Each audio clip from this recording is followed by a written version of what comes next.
Hey, hi, hello everyone. Welcome back to Free Jobs YouTube channel. Guys ఈ వీడియోలో new update ఏంటంటే last time ఎవరైతే Amazon ఇంటర్వ్యూకి attend అయిన వాళ్ళు ఉన్నారో వాళ్ళకైతే కాల్స్ వస్తున్నాయి, జాయినింగ్ డేట్ కూడా ఇస్తున్నారు. రీసెంట్గా 1-2 days బ్యాక్ నుంచి జాయినింగ్స్ అనేది స్టార్ట్ అయ్యాయి. ఆల్మోస్ట్ అందరికైతే కాల్స్ వస్తున్నాయి. ఇన్ కేస్ ఎవరికైనా కాల్స్ రాకపోతే డైరెక్ట్గా ఆఫీస్ అయితే విజిట్ చేయండి, వాళ్ళు మీకు జాయినింగ్ డేట్ కూడా అసైన్ చేస్తారు. అండ్ న్యూ అప్డేట్ ఏంటి అంటే మనకు ప్రీవియస్గా లాస్ట్ టైం ఎవరైతే ఇంటర్వ్యూకి అటెండ్ అవ్వలేకపోయారో వాళ్ళ కోసం ఇది న్యూ అప్డేట్. మళ్ళీ ఇంటర్వ్యూస్ అయితే స్టార్ట్ అయ్యాయి, ఇంటర్వ్యూస్ అయితే మళ్ళీ స్టార్ట్ చేశారు. ఈ వీడియో ఎండ్ వరకు అయితే క్లియర్గా చూడండి, మీకు ఎప్పుడు ఇంటర్వ్యూస్ అనేది ఉన్నాయని చెప్పేసి ఈ వీడియోలో నేను కంప్లీట్ ఇన్ఫర్మేషన్ అయితే ఇచ్చాను. We are hiring for Amazon. Designation వచ్చేసి picker, packer, loader, unloader, sorters. ఇవే కాకుండా మనకు అమెజాన్లో ఎవరైతే కస్టమర్ ఆర్డర్ పెట్టుకుంటారో ఆర్డర్ పెట్టుకున్న తర్వాత నుంచి కస్టమర్కి వెళ్ళేంత వరకు ఏ ప్రాసెస్ ఉంటాయో ప్రతి ప్రాసెస్లో ఇన్వాల్వ్మెంట్ అయ్యి వర్క్ చేస్తారు ఈ యొక్క డెసిగ్నేషన్ సంబంధించి. ఇక్కడ వేర్ హౌస్ అసోసియేట్ అనమాట డెసిగ్నేషన్ వచ్చేసి.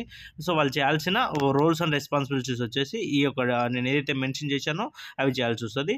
క్వాలిఫికేషన్ వచ్చేసి ఎస్ఎస్సి ఉంటుంది. ఎస్ఎస్సి కాకుండా అంతకంటే ఎక్కువ ఉన్నా కూడా అప్లై చేసుకోవచ్చు, నాట్ ఏ ప్రాబ్లం. అలాగే ఇక్కడ డెసిగ్నేషన్లో కాకుండా ఈ యొక్క వీళ్ళకి రోల్స్ అండ్ రెస్పాన్సిబిలిటీకి సంబంధించి పిక్కర్, ప్యాకర్, లోడర్, అన్లోడర్ అని చెప్పాను కదా. దీనికి సంబంధించి ప్రతి వీడియో పిక్కర్ ఎలా వర్క్ చేస్తారు, ప్యాకర్ ఎలా వర్క్ చేస్తారు, లోడర్ ఎలా వర్క్ చేస్తారు, ప్రతిదీ నేను ఈ యొక్క వీడియోలో అయితే ఇచ్చాను. ఈ వీడియో ఎండ్ వరకు చూడండి, మీకు ఒక క్లారిటీ వస్తుంది ఇక్కడ వర్క్ ఎలా ఉంటుంది ఏంటి అనేది.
ప్రొసీజర్ అయితే చూశారు కదా, సేమ్ ఇలానే ఉంటుంది. సో మీరు వర్క్ చేయాల్సిన పొజిషన్ అనేది సో పిక్కర్ కానీ, ప్యాకర్ కానీ, లోడర్ కానీ ఏ విధంగా అయితే మీరు అబ్జర్వ్ చేశారో అదే విధంగా అయితే వర్క్ ఉంటుంది ప్రతిదీ.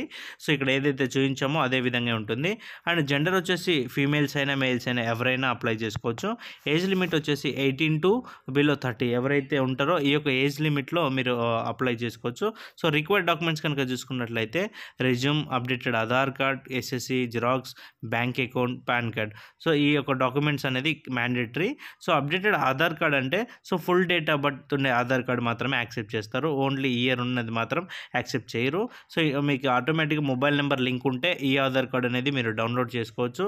సో ఎందుకు ఈ ఆధార్ కార్డ్ అంటే మ్యాక్స్ అనేది ఇప్పుడు పిఎఫ్ క్రియేట్ అవ్వాలంటే కంపల్సరీ ఈ ఆధార్ ఉంటేనే సో క్రియేట్ అవుతుంది. సో మ్యాక్స్ ఈ యొక్క డాక్యుమెంట్స్ ఉంటేనే ఇక్కడ యాక్సెప్ట్ చేస్తారు. ఇన్ కేస్ ఈ డాక్యుమెంట్స్లో ఏవైనా మిస్ అయితే మాత్రం ఇవన్నీ డాక్యుమెంట్స్ తీసుకొని అక్కడికి వెళ్ళి అప్లై చేయాల్సి ఉంటుంది. సో నెక్స్ట్ షిఫ్ట్ చూసుకున్నట్లయితే రొటేషనల్ షిఫ్ట్స్ అయితే ఉంటుంది. సో డే షిఫ్ట్ వచ్చేసి మార్నింగ్ 8:30 to 6:30 ఉంటుంది. సో నైట్ షిఫ్ట్ వచ్చేసి 7 to 5 PM అయితే ఉంటుంది. ఈ యొక్క షిఫ్ట్లో నువ్వు వర్క్ చేయాల్సి ఉంటుంది. కంప్లీట్గా ఇది 10 hours షిఫ్ట్ ఉంటుంది. ఈ 10 hours 1 hour వచ్చేసి బ్రేక్ ఉంటుంది. రిమైనింగ్ 9 hours నువ్వు కంటిన్యూగా వర్క్ చేయాల్సి ఉంటుంది. నెక్స్ట్ వీక్లీ వచ్చేసి 5 days వర్క్ ఉంటుంది. So monthly 22 days working days అయితే ఉంటాయి. సో ఇక్కడ weekly 5 days work and 2 days week off ఉంటుంది. సో ఈ వీక్ ఆఫ్ కూడా రొటేషనల్గా ఉంటుంది. ఫర్ ఎగ్జాంపుల్ 5 days నువ్వు వర్క్ చేస్తావు, నెక్స్ట్ 6th and 7th అయితే నీకు వీక్ ఆఫ్ ఉంటుంది. అలాగే మంత్లీ వచ్చేసి 8 days వీక్ ఆఫ్ ఉంటుంది. ఈ 8 days కూడా ఒకటేసారి అయితే తీసుకోవడానికి మీకు యాక్సెస్ అయితే ఉండదు. నెక్స్ట్ వచ్చేసి శాలరీ చూసుకున్నట్లయితే మీకు 18 to 23K వరకు అయితే మీకు శాలరీ అయితే వస్తుంది. దాంతోపాటుగా ఈఎస్ఐ ఉంటుంది, పిఎఫ్ కూడా ఉంటుంది. నెక్స్ట్ ఎవ్రీ మంత్ మీకు శాలరీ వచ్చేసి 30 or 31st మీకు ఎవ్రీ మంత్ శాలరీ అనేది క్రెడిట్ అవుతుంది మంత్ ఎండ్లో. గాయ్స్ దీంతో పాటు ఇక్కడ మీరు బెనిఫిట్స్ కనుక చూసుకున్నట్లయితే ఫ్రీ బస్ ట్రాన్స్పోర్టేషన్ అయితే ఉంటుంది ఫ్రమ్ పర్టికులర్ లొకేషన్స్, కొన్ని లొకేషన్స్ నుంచి మాత్రమే ఉంటుంది. సో ఫర్ ఎగ్జాంపుల్ ఇక్కడ మీరు ఆల్రెడీ కింద మెన్షన్ చేశాను చూడండి. సో ఉప్పల్ లొకేషన్ నుంచి ఉంది, Uppal, Nagole, Dilsukh Nagar, LB Nagar, so Chandrayangutta, Mehdipatnam. So ఈ లొకేషన్స్ నుంచి ఫస్ట్ ఉప్పల్ నుంచి స్టార్ట్ అవుతుంది. ఆ లొకేషన్ నుంచి సో మనకు శంషాబాద్ వరకు మధ్యలో ఏదైతే ఉంటాయో అవన్నీ కవర్ చేస్తుంది. అలాగే దిల్సుఖ్ నగర్ నుంచి సేమ్ ఈ విధంగా. ఇవే కాకుండా నెక్స్ట్ మనకు సో షాద్ నగర్ నుంచి ఈ విధంగా అయితే బస్ ట్రాన్స్పోర్టేషన్స్ అయితే ఉంటుంది. సో ఈ బస్ ట్రాన్స్పోర్టేషన్ అనేది కంప్లీట్గా ఫ్రీ. ఈవెన్ 1 రూపీ కూడా నువ్వు పే చేయకుండా సో ఈ యొక్క ట్రాన్స్పోర్టేషన్స్ అనేది యూజ్ చేసుకోవచ్చు. అండ్ ఇక్కడ సెలక్షన్ ప్రాసెస్ కనుక చూసుకున్నట్లయితే సో మీరు ఏదైతే వర్క్ చేస్తారో దానికి సంబంధించి రిలేటెడ్గా వీళ్ళు ఒక ఎగ్జామ్ అయితే కండక్ట్ చేస్తారు. ఫస్ట్ మీరు ఎప్పుడైతే ఇంటర్వ్యూకి అటెండ్ అవుతారో ఆ టైంలోనే మీకు వర్క్ ఎలా ఉంటుంది, ఏంటి ప్రాసెస్ అనేది కంప్లీట్గా బ్రీఫ్ చేస్తారు. బ్రీఫ్ చేసిన తర్వాత దానికి సంబంధించి ఒక ఎగ్జామ్ అయితే కండక్ట్ చేస్తారు. ఆ ఎగ్జామ్లో మీరు కంపల్సరీ పాస్ అవ్వాల్సి ఉంటుంది. సో బేసిక్ సంబంధించి క్వశ్చన్స్ అయితే ఉంటాయి, మల్టిపుల్ చాయిసెస్ లాగా ఉంటాయి.